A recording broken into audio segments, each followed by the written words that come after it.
know what's something interesting, my friend? People, when they go to take a train over here and live the regular life, the guy is now going to work or something with his bicycle, go to the train, and over here, just next to him, you have the monument. So think about the events that are happening in 41. There's a train station over here. No one invented a train station to the poor Jews. The life goes on. Not only talking about all the logistical operation, but people go to the train station. While life is going on, you have no deportation. While life is going on, and it's not going on like today. I mean, during 41, Berlin was going for a lot. There's a war going on. People are suffering all already. But yet, there's a routine. And in this routine, while people are going to work, you have a family being taken away from the house and dragged to the train station. And while you're going to go somewhere, you have those deportations going on. It's interesting. So, like at the time, you would go and things would happen next to you. Over here, you're going into the station, and you have the monument as part of your regular life. So that's not the only monument. We'll go up to the other part where the actual track was there, and you'll see the rest of the monument. Can I just reach to you translate the description? Sure. Yeah, because the language actually of this monument. It's typical for a particular era. The problem is, of course, is what language do you what is the language which you describe it? In memory or in commemoration of the more as 50,000 Jews of Berlin, who between October 1941 and February 1945, largely were deported and killed in its extermination camps, and they were largely deported from the goods train station Grunewald by the National Socialist State.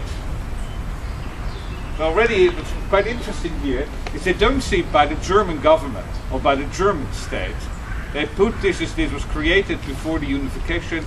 This language here makes a kind of separation between the Germany that exists now by calling this the National Socialist State, not the German Reich. And then the second paragraph is very typical for the way these monuments were inscribed all over Germany.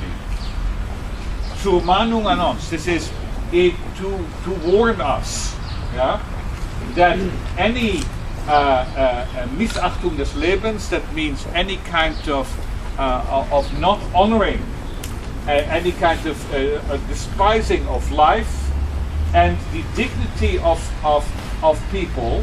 So it's to warn that we must counter this courageously and without hesitation.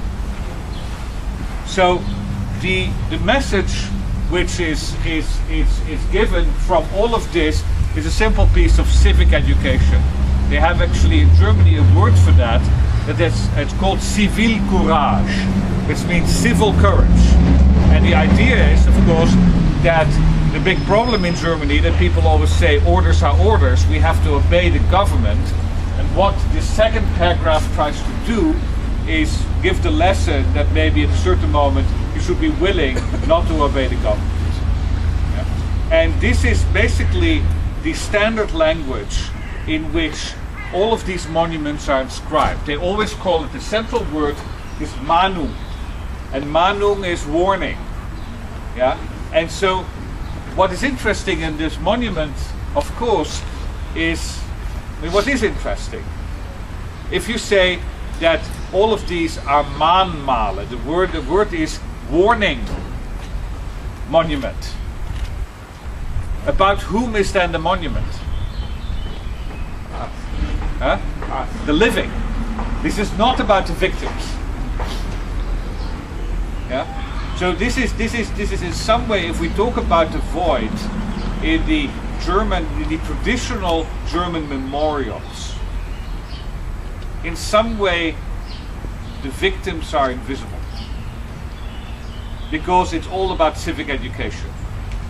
And this is one of the great struggles which had to be created, I mean, which people had to work through when they created a memorial for the Jews, which we're going to see later this morning, which in some ways starts to shift the emphasis from the present generation of citizens to actually the people who were killed. And that's a seismic shift in commemoration policy in Germany.